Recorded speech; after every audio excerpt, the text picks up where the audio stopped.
하루 동안 어떤 공간에 오랜 시간 머물면서 답답함을 느끼신 적 있으실까요? 만약 좁은 공간이라면 더욱 잠시나마 숨을 돌릴 수 있는 무언가가 필요합니다. 그래서 식물들을 많이 기르고 계신데요. 근데 큰 화분을 열어두기엔 부담스럽습니다. 화분이 지저분해 보이기도 합니다. 작은 유리 어항 속에 내가 상상하고 있는 물속 세상을 들여오는 것은 좁은 공간이라도 푸른 자연을 깨끗하게 가져올 수 있습니다. 아쿠아스케이프, 바로 물속 세상을 만드는 방법을 통해서입니다.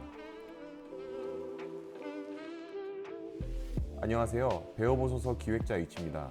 오늘은 좀 특별한 영상을 준비했어요. 이번 편은 저희 출판사에서 출간된 도서를 바탕으로 제가 책을 보고 따라해보는 저자님의 아바타, 즉 배워바타가 되어 초보자로서 아쿠아스케이프를 직접 만들어 보았습니다. 총 비용에 대해서는 영상 마지막쯤에 정리드리니 끝까지 시청 부탁드리고요. 책으로 배운 아쿠아스케이프, 이제 시작해 보겠습니다. 첫 번째, 재료 및 도구 구입입니다. 아쿠아스케이프와 관련된 도구나 재료가 전혀 없었기에 우선 저자님이 추천해주신 김포의 상아쿠아로 이동했습니다. 상아쿠아에는 정말 다양한 것들이 구비되어 있어서 시간 가는 줄 몰랐네요. 특히 돌과 유목으로 골조를 만드는 하드스케이프의 경우 온라인으로 구입하기보단 직접 보면서 이리저리 배치해보며 선택하는 것이 정말 큰 도움이 되었습니다. 제가 구입한 품목은 다음과 같이 구분해 볼 수 있어요.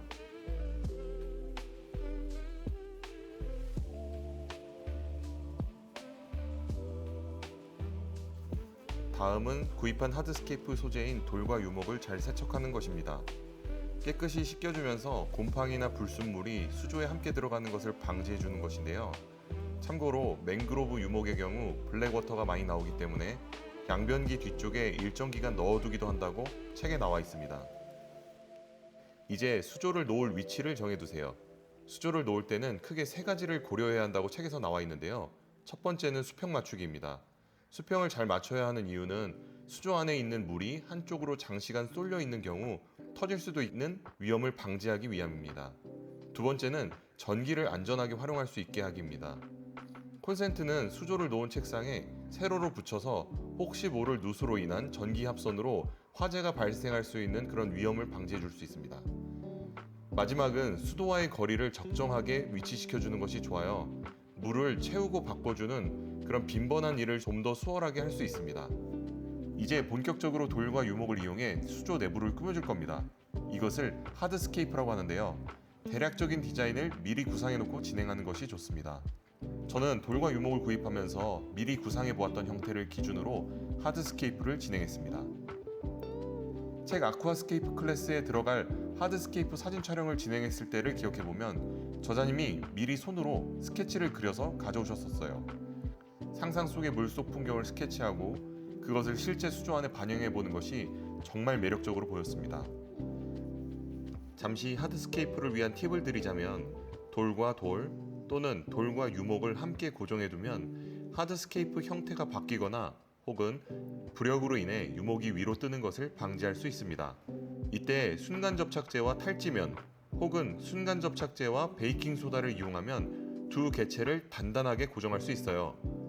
제가 실험해본 결과 탈지면의 경우 접착제가 마르면서 굳는 시간이 좀 더 필요했고요. 베이킹소다는 플라스틱처럼 바로 굳었습니다. 그리고 여기서 명심할 것은 꼭 실리콘 장갑을 끼고 환기가 잘 되는 곳에서 작업하세요. 베이킹소다와 순간접착제를 이용했을 때 수초나 물속 생물에게 괜찮을까 걱정하기도 했는데요. 순간접착제는 물과 닿았을 때 가벼운 플라스틱처럼 물 위로 뜨거나 필터가 순환되면서 처리되어 괜찮았습니다.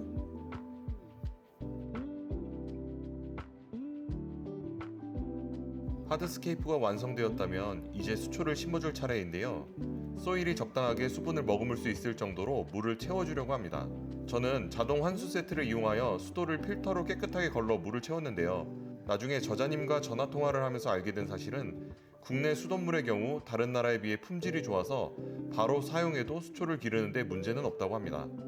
물을 넣을 땐 정말 조심해야 됩니다. 소일이 가볍다 보니 물을 확 쏟으면 흐트러지기 쉽습니다. 그래서 비닐을 깔고 그 위에 물을 천천히 붓거나 또는 유리벽면 안쪽을 타고 천천히 흐르도록 하여 물을 채워야 합니다.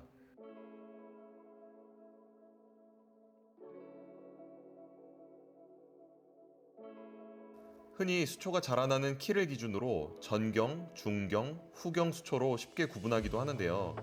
책 아쿠아스케이프 클래스에서는 수초를 본연의 특성을 기준으로 경엽, 근경, 총생, 구근, 부엽, 양치, 이끼의 7가지로 분류하여 설명합니다. 이는 단순히 수조의 앞, 중간, 뒤쪽을 꾸며줄 수초가 아닌 각 수초의 특성과 학명을 중심으로 설명해 준다는 것이 수초를 이해하는 데 더욱 도움을 준다는 점에 있어서 의미가 있는 것 같습니다. 수초가 어떤 형태인가에 따라 다듬고 식재하는 방법은 다양합니다. 핀셋을 이용하거나 순간 접착제 또는 실을 이용하는 다양한 방법이 있죠. 저는 다음과 같은 수초를 구입하여 심어봤습니다.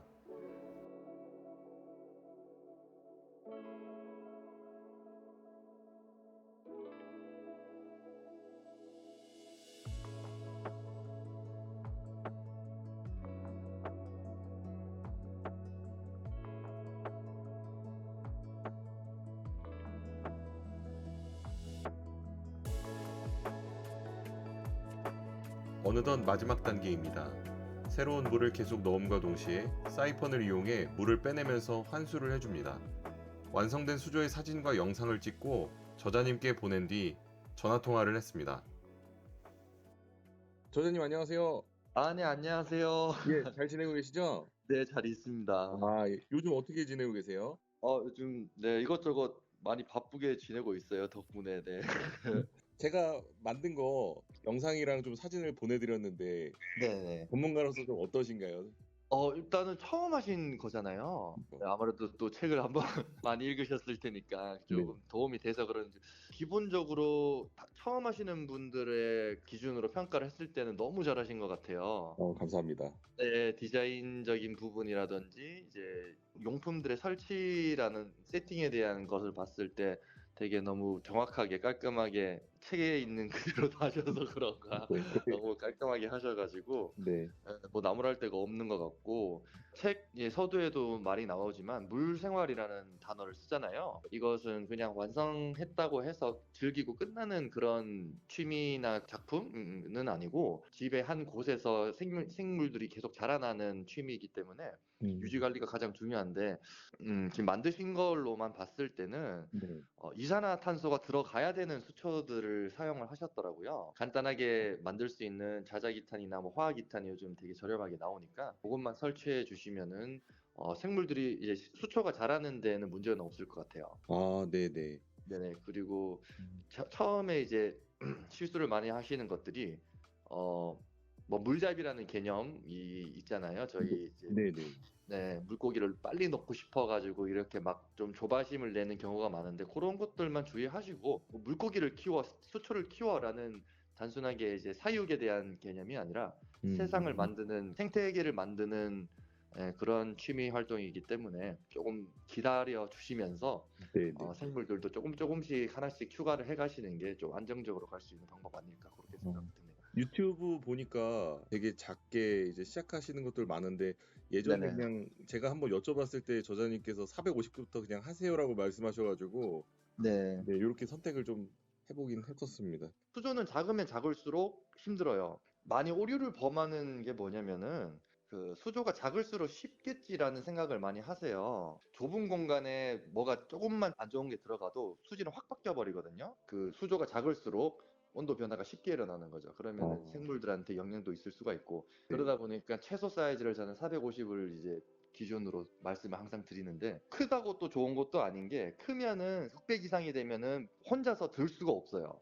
그래서 항상 말씀드리는 게 450까지만 하셔라. 그다음에 익숙해지면은 이제 큰 거를 하셔라라고 항상 말씀드려요. 이제 물생활이라는 것에 이제 초심자로서 제가 이제 아쿠아스케이프 이제 입문을 했는데 한번 저자님 모시고 다음 편 영상을 좀 기획해봐도 될까? 시간이 되시는지 한번 여쭤보고 네, 뭐 싶습니다. 항상 저는 네, 환영하고, 관리 방법에 대해서도 중간에 한번 같이 가가지고 뭐 수초를 따르는 거라든지 여러 가지가 있겠죠. 물을 가는 방법, 근데 그 환수를 어떻게 해야 될지, 그런 것들도 같이 한번 해보면 좋을 것 같아요. 미국의 포드 자동차를 설립한 헨리 포드는 말했습니다. 배우기를 멈추는 사람은 20살이든 80살이든 늙은이라고요. 제가 출판 기획자로서 감사한 것은 새로운 콘텐츠를 접하며 배울 수 있다는 것입니다. 그리고 배워보소서 채널을 통해 책을 넘어서는 지식의 가치가 여러분들께 잘 전달될 수 있길 기대합니다. 그럼 오늘도 배움이 가득한 하루가 되시길 바랍니다. 감사합니다.